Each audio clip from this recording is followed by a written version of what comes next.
আসসালামু আলাইকুম রহমতুল্লাহ।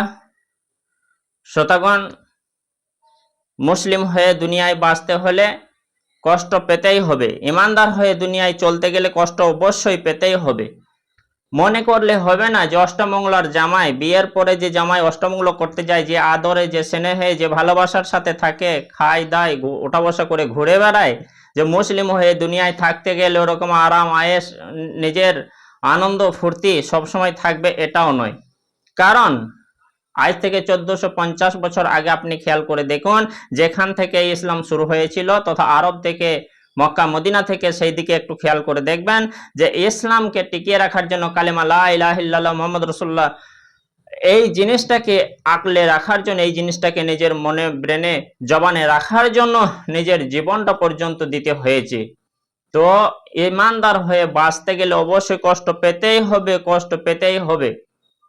তো মনে করলে হবে না যে আমি কষ্ট পাচ্ছি বলে আল্লাহ তাআলা আমার ওপর কি খুশি নেই, নারাজ না, তা নয়। এটা সবর করবেন, অবশ্যই আল্লাহর উপর ভরসা করবেন, ইমানদার হয়ে থাকবেন, আপনার জন্য ভালাই আছেই আছে। এমন সাহাবীকে শুধু কালেমাটার জন্য হযরত বিলাল রাদিয়াল্লাহু তাআলা আনহুকে গরম বালির ওপর টানা হয়েছিল। হযরত খাব্বাব রাদিয়াল্লাহু তাআলা আনহুকে এই ঈমান আনার জন্য, কালেমাটা গ্রহণ করার জন্য তাকে লোহার আগুনে দগ্ধ করা হয়েছিল, লোহা উত্তপ্ত করে গায়ে শরীরে ছাকা দেওয়া হয়েছিল। ওমাইয়া, সুমাইয়া, তাদের দিকে একটু ফলো করে দেখুন। ইয়াসির, উটের পায়ে, দুই পায়ে বেঁধে দিয়ে চিরে দেওয়া হয়েছিল, লজ্জাস্থানে বলব ভরে হত্যা করা হয়েছিল, শহীদ করা হয়েছিল এমন সাহাবীকে। তারপরে আব্দুল্লাহ, যার নাম পরবর্তীতে আব্দুল্লাহ, তাকে বস্ত্রহীন করা হয়েছিল, সমস্ত কিছু কেড়ে নেওয়া হয়েছিল শুধুমাত্র এই ইসলামকে মানার জন্য, শুধুমাত্র এই আল্লাহকে মানার জন্য, মুসলমান হয়ে থাকার জন্য। তো তাদের তুলনায় আমাদের কষ্ট নগণ্য, সামান্য, তুচ্ছ। আমরা হয়তো স্বাধীনভাবে বসবাস করছিলাম আরাম আয়েশের সাথে, কিছুদিন সামান্য কিছু কষ্ট চলে এলে সেটাকে অনেক কিছু মনে হয়, অনেক কষ্ট মনে হচ্ছে। না, আগের সঙ্গে আপনার জীবনটাকে তুলনা যদি করেন, আপনার জীবনটা আগের জীবনের সঙ্গে যদি একটু মাপেন, ওজন করেন, তাহলে তাদের তুলনায় আমাদের কোনো সেরকম কষ্টই নেই। আর বলে রাখি যে কষ্টটা শুধু মনে করবেন না যে গরুর মাংস খাওয়াটা বন্ধ হচ্ছে আমাদের কষ্ট। আমাদের কিছু কিছু জিনিস হালকা হালকার উপরে বাধাপ্রাপ্ত হচ্ছে, কষ্ট তা নয়। মোট কথা, আপনি ইমানদার হয়ে দুনিয়ায় থাকতে গেলে মোট কথা 4-5টি জিনিসকে বেশি বেশি খেয়াল করবেন। তার মধ্যে 1 নম্বর যে আপনি কালেমার সহিত আপনি বসবাস করতে পারছেন, লা ইলাহা ইল্লাল্লাহ ছাড়া কোনো মাবুদ নাই, মুহাম্মদ সাল্লাল্লাহু আলাইহি ওয়াসাল্লাম আল্লাহর রাসূল, এটাকে 1 নম্বর। এখানে যদি বাধাপ্রাপ্ত না হয়ে থাকে, যে আপনি স্বাধীন আছেন। দ্বিতীয় কথা, আকিমিস সালাহ, হাজারো মসজিদে আজান হচ্ছে, তো আজানের সাউন্ড হয়তো কোথাও কমাতে বলা হচ্ছে, তো আজান হচ্ছে, আজান তো বন্ধ নেই।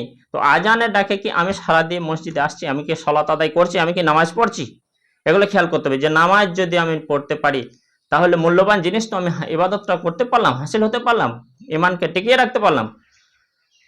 রোজা, হজ, জাকাত, তো এখানে আশা করি এই 5টি জিনিসে এখন বাধা নেই। তো মূল্যবান, আমার ইমানদার হয়ে দুনিয়াতে বসবাস করতে গেলে, থাকতে গেলে, চলতে উঠতে বসতে গেলে যে প্রয়োজনীয় 5টি জিনিস ফরজ আছে, সেই 5টি জিনিসকে আমি স্বাধীনভাবে এখন করতে পারছি। বাকি আদার্স যে কিছুগুলো জিনিস আছে, যেমন দাড়ি রাখা, হয়তো সেটা এখন নিষেধ হয়নি, আর আশা করি সেটা হবে না, সেটা স্বাধীনতার ব্যাপার। হয়তো কিছু কিছু আংশিক জিনিসে একটু প্রেসার পড়েছে বলে আমি হয়তো বিশাল কিছু কষ্ট অবলম্বন করছি, এটা ভাবলে হবে না। আপনি সাহাবীদের তুলনায় অনেক স্বাধীনতা অবলম্বন করেছেন, অনেক ভালো আছেন। তবে কিন্তু যতদিন বেঁচে আছেন যে খাচ্ছি দাচ্ছি ঘুরে বেড়াচ্ছি এরকম করলে হবে না। যে যতদিন দুনিয়ায় আছি কালেমার সাথে ইমানকে টিকিয়ে রাখতে হবে, সালাত আদায় করতে হবে, রোজাগুলি করতে হবে, এবং জাকাত দেওয়ার উপযুক্ত মাল থাকলে জাকাত দিতে হবে, হজ করার মাল থাকলে হজও করতে হবে, এবং সম্পর্ক, আত্মীয়তা সম্পর্ক, বিভিন্ন রকম সম্পর্ক, সামাজিক সম্পর্ক ঠিক রাখতে হবে। নিজের জাতির সঙ্গে, ভিন্ন জাতির সঙ্গে, সমস্ত মানুষের সঙ্গে নিজের সুসম্পর্ক বজায় রাখতে হবে, একের অপরকে ভালোবাসতে হবে, মায়া মমতা ভালোবাসার সঙ্গে জীবনযাপন করতে হবে। তো এই যে মুসলিম হয়ে দুনিয়ায় থাকতে গেলে অবশ্যই কষ্ট পেতেই হবে। হয়তো সেটা আপনার কর্মের ফল হতে পারে, হয়তো সেটা আল্লাহর পরীক্ষা হতে পারে। আল্লাহ তাআলা পরীক্ষার ব্যাপারে তো বলেছেন, আমি মানুষকে মাঝে মাঝে ভালোবাসি, যখন তখন পরীক্ষা করি। নবীদেরকে কত পরীক্ষা করেছেন, তো মানুষকে পরীক্ষা করেন আল্লাহ তাআলা পাক কালামে তো বলেছেন যে মানুষকে কোনো নাফসকে ক্রয় করে নিয়ে, মানে কিনে নিয়ে পরীক্ষা করব, হরণ করে নিয়ে পরীক্ষা করব, মাল সম্পদ নষ্ট করে পরীক্ষা করব, তার ফসলকে নষ্ট করে দিয়ে পরীক্ষা করব, তো সেই লাভবান উত্তীর্ণ যে সবর করে, অবাশিরে সবিরিন, তাদের জন্য খুশির খবর। তো সবর করতে থাকতে হবে।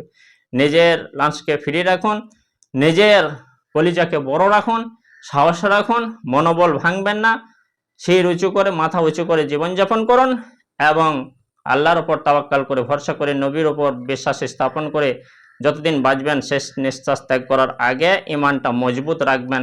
আপনার ওপর দুনিয়াতে যতই কষ্ট আসুক, যতই প্রেশার আসুন, সেটা হজম করার চেষ্টা করবেন, সেটা সহ্য করার চেষ্টা করবেন এবং ইমান নিয়ে আপনি কবরকে যাওয়ার চেষ্টা করবেন। পরকালে ভালোই হবে ইনশাআল্লাহ। আসসালামু আলাইকুম ওয়া রাহমাতুল্লাহি ওয়া বারাকাতুহু।